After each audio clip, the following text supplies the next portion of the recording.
Thank you all so much for being here. It's been an absolute pleasure to have this opportunity.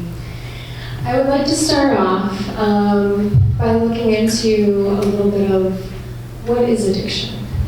So we look at things that is these compulsory behaviors that take over our lives, that people continue to do routinely. And this can affect the family, this can affect friends, this affects the person who's going through it. And not only are we looking at the fact that it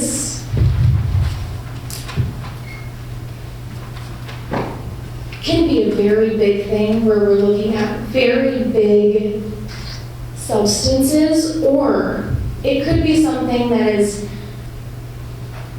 very small. So to start out, we have people who, sorry.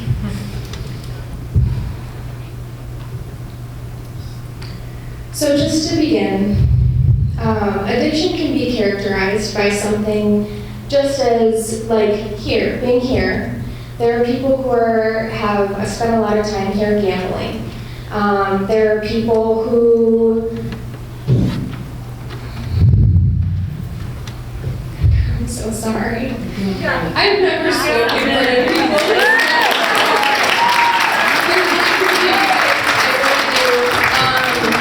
But this is one of my favorite topics to go into. I think I'm going to use my notes a little bit just because the nerves are getting to me. But we're looking at all of these different things. Of course, there's all different types of addictions that you can have. I've struggled with a lot throughout my lifetime, relying on different substances and relying on different things to really look outside of myself to get what I needed. And so I've had the overcompulsive eating. I've had all types of different things that have ruled over my life. And in the past of this course of the year, where I have been able to do this research topic and really spend the time doing this research topic, I have gone through each and every one of them from the moment that I started this research paper and been able to overcome each and every single one of them. And that's been the most beautiful part.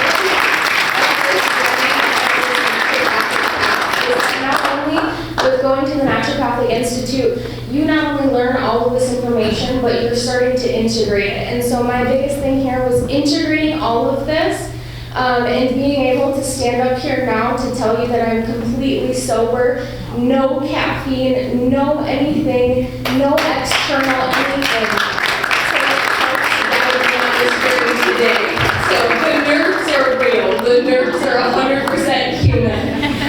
So then we go into looking at, okay, we're human, right? So this person is human.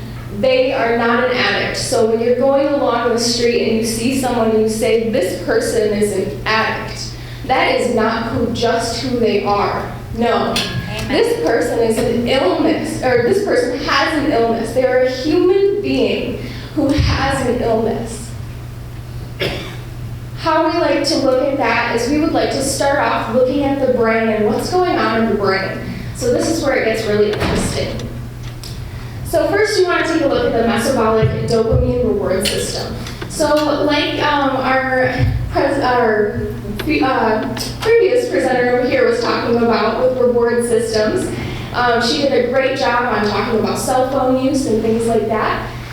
We want to look at the first 9 months. So the first 9 months, the baby is provided with all nutrients in mom's womb.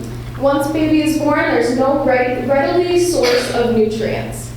This leads to a stress hormone called the corticotropin releasing factor that releases that stress hormone. Baby then cries. Once baby is cried, and then mom feeds the baby, there's dopamine that's released, and this signals the basal amygdala to say that baby has then been rewarded. This cycle continues through life. So we go through life needing some sort of something, whether that's food, water, whatever that external stimuli is, and then receiving that, and then triggering our brain to say that we've been rewarded. So how can we measure dopamine? So when we measure dopamine, if we were to take a base level of 100, so 100 is when everyone is satisfied and the well-being is just perfect. And so fed, there's nutrients, there's everything that you need. So once you increase food, water, any kind of juice drinking, it's going to increase that to 150. So you're feeling a little bit better than good. Next, we have sexual activity. That's going to increase to 200, feeling even better.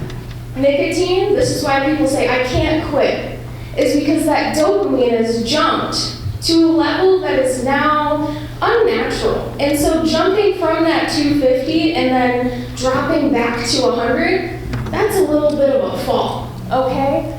Cocaine, 350. But now we're looking at things like methamphetamine and the really big ones. That fall can be atrocious, right? We're looking at huge falls. And therefore, now you have to increase your dopamine back up because your body now knows, oh, I've understood that amount of dopamine before. How do I get back there? So if you've ever been there, then you have to find positive ways to supplement to get back there. So now we're looking at a continuous release of dopamine. What happens when the dopamine is constantly released throughout the body?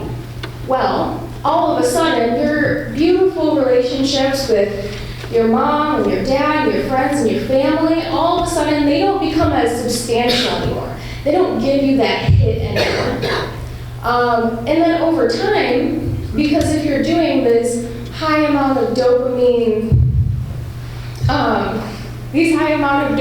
things, then we're looking at the circuitry starts to change because the body is now needing that. The body is now needing that continuous release. So you spend less time with loved ones, which your loved ones are your support. They're the people who bring you back. And there's another avenue to it. There's another point to it. So the other point would even be looking at how the body sees, since the body got into doing that certain substance through stress or being on their phone through stress or whatever it may be, eating through stress, now it's going to put us back into stressful situations just so that we can receive that dopamine again. How fun, you know? Of course we want, that dopamine. It feels good, the body wants it.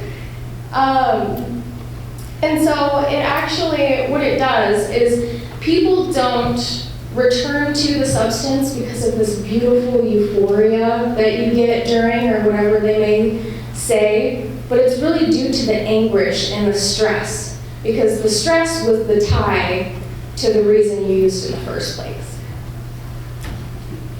Then we're looking at a faulty braking system. So what I'm thinking is that I don't really like to compare the body to a car, but it gives you a good picture, right? So GABA, one of our main amino acids that we need in the body, is usually very low on people who have these kind of patterns in their life. And so if GABA is the checks and balances or the brakes within the body, GABA is the thing that tells us to stop. So if we go to the bar and we have a friend, we bring two friends. There's one friend that's like, drinks a couple drinks and is totally fine. I'm good at 2, that's all I need. Then we have another friend who you can give them however many drinks, they're not gonna say no. They have a high tolerance, they'll just continue to put back alcohol. That friend has a lack of GABA. They have a lack of brakes. So if we're saying somebody's driving down the road and they're putting their foot on the brakes and the brakes go out, are we going to tell them that they have a lack of will to stop their car? Just like we would look at an addict and say, you have a lack of will to stop what you're doing.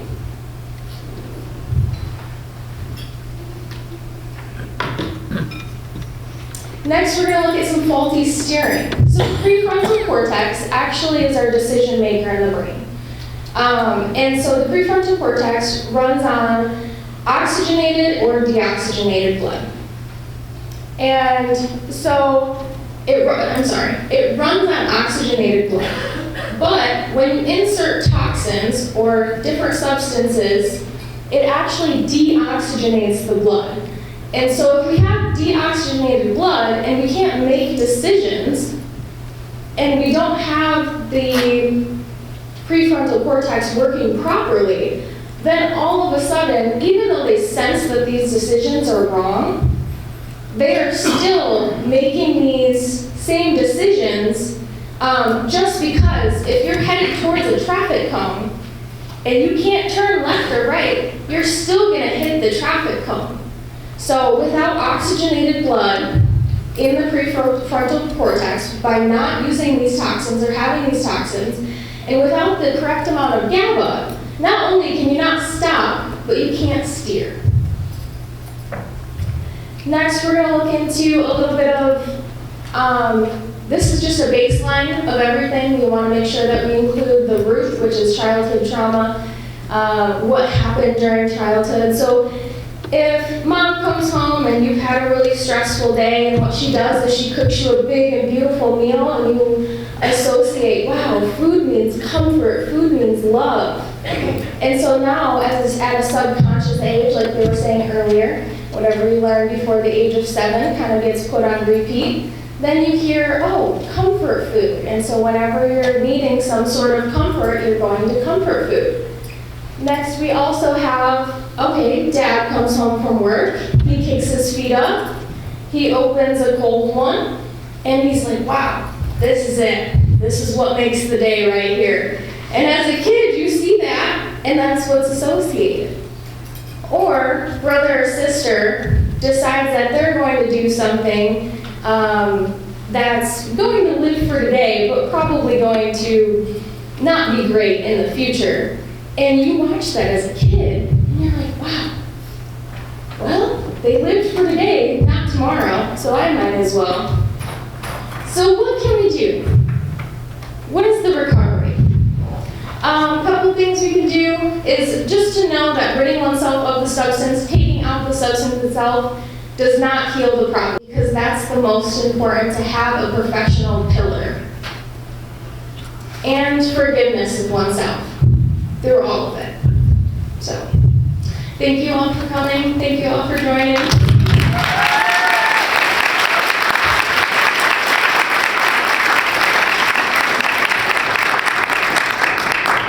Thank you, Chloe. Is that good? Do you feel like you have some tools?